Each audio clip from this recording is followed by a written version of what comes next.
A lokacin yana kan aikin na kallon shi kafin hankara kawai na gan ban take ganin mutum. Wani gefe ya fito ya yanke gaba ɗaya ya rufe shi a gurin. So sai na fita ina gaya ma mutanen waje fa babana na yake ban gan shi ba. So sun shiga sun je sun jaja sannin ta sun sami shi. 2 days. Sai mutu.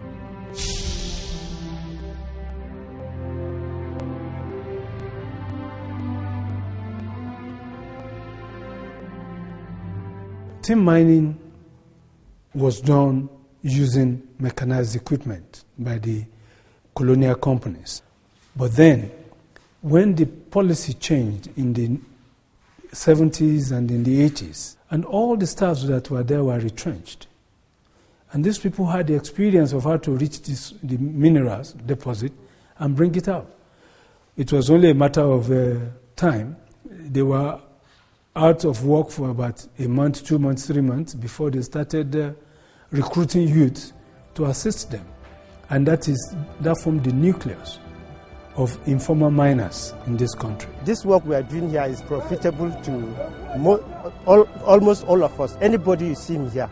So that is why we are all here. If not so, nobody would have been here.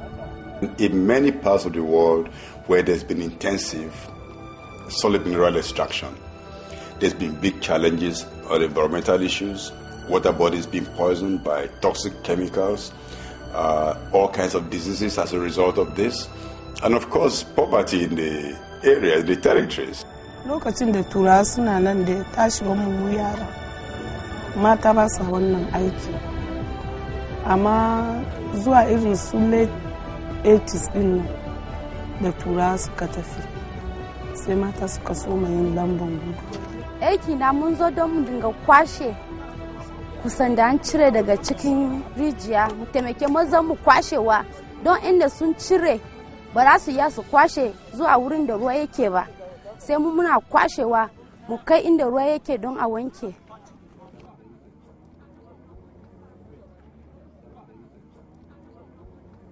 Aikin kuza tana nan kaman loto, tana nan da hatsari da yawa. We've not been getting much hazard. Ya biyu sun mutu a kuzan ne, loto kashe su. Hatsarin shi shine in kana kan digin maybe kaya kusa ka samu bakin cin na ya temen na da kuma sun rufe da katafila ba za ka sani ba. So in ka je ka buga garin kana aikin da digan ka je ka buga to laka ne zai zo rufe ka, mutuwanka kenan. Ba magana cire gawanka ma sai da sa cross a ramin. Waɗansu yara da sun taɓa barin su sun zo su yi aikin don su samu su biya ma kansu kuɗin makaranta. Da shike suna kwana har safe, ya zo yana bakin rijiya, bacci ya ɗauke shi sai ya faɗi daga sama zuwa cikin rijiyar sai ya mutu.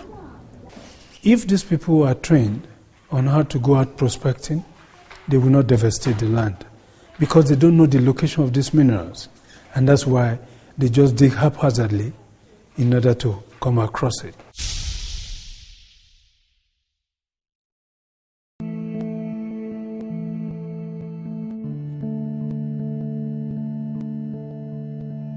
Minerals that were being mined on the plateau then were being taken to Mercury Smelting Company. The Mercury Smelting Company, who was the only company in West Africa, is no more functioning.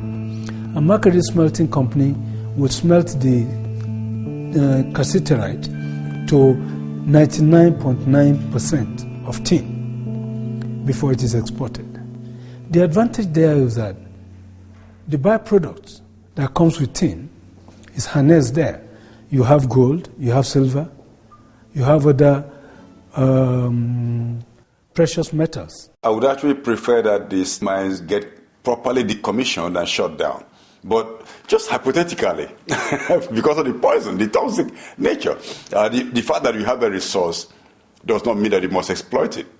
We have to get to the point where we realize that we don't just have to take whatever we have.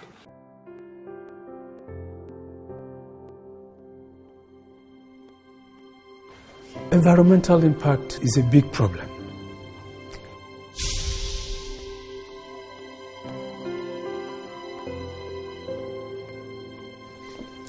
All over the world, open pit mining or surface mining generates a lot of devastation of the land. The problem federal government faces now is reclaiming those leases that were mined before 1945 or that were approved before 1945. That's the one that put so much scar on the land.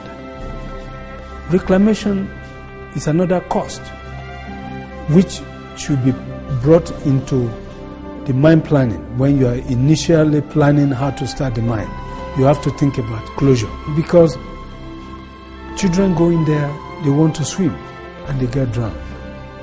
Animals fall in it and they are lost. Resultant effect of abandoned mine pits could be gully erosion, because if the pond takes water and the water overflows, water will have to find its way. And so where they are moving, where the water is moving, it will generate erosion. So if most of the devastated lands are reclaimed, erosion will be drastically reduced. The issue is that if Nigeria wants to consider reopening mines, either the tin mines of Jos, the coal mines of Enugu, or any other mines, there has to be very strict environmental regulations.